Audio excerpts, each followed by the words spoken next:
l'homme, il est avec une fiabilité à 10-2, c'est-à-dire une fois sur 100, statistiquement, il va se tromper. Donc c'est là qu'est le paradoxe, c'est-à-dire que finalement, il est beaucoup plus faillible que tous les systèmes automatiques qu'on est capable de mettre en place, mais en même temps, quand on n'est plus dans un environnement qui a été parfaitement calibré et défini, en situation de crise, en situation extrême, c'est encore lui qui est capable de rattraper le coup.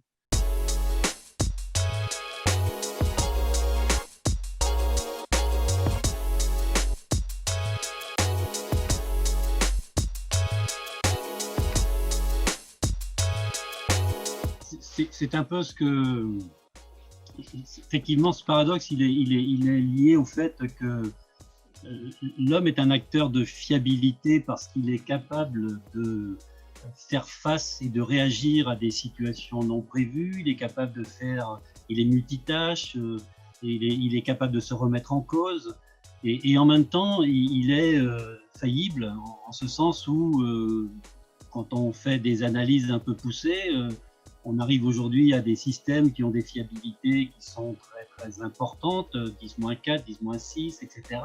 Et l'homme, il est avec une fiabilité à 10-2, c'est-à-dire une fois sur 100, statistiquement, il va se tromper.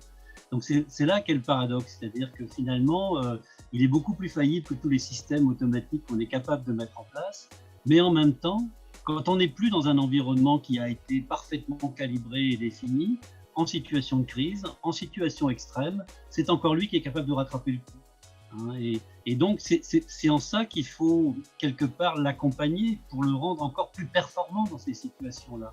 Hein, parce que une fois de plus, la machine elle ne va reproduire que ce qui a été imaginé à l'avance par ses concepteurs. Or, il peut y avoir des situations non définies. Et face à ces situations non définies, seul l'homme sait s'en sortir.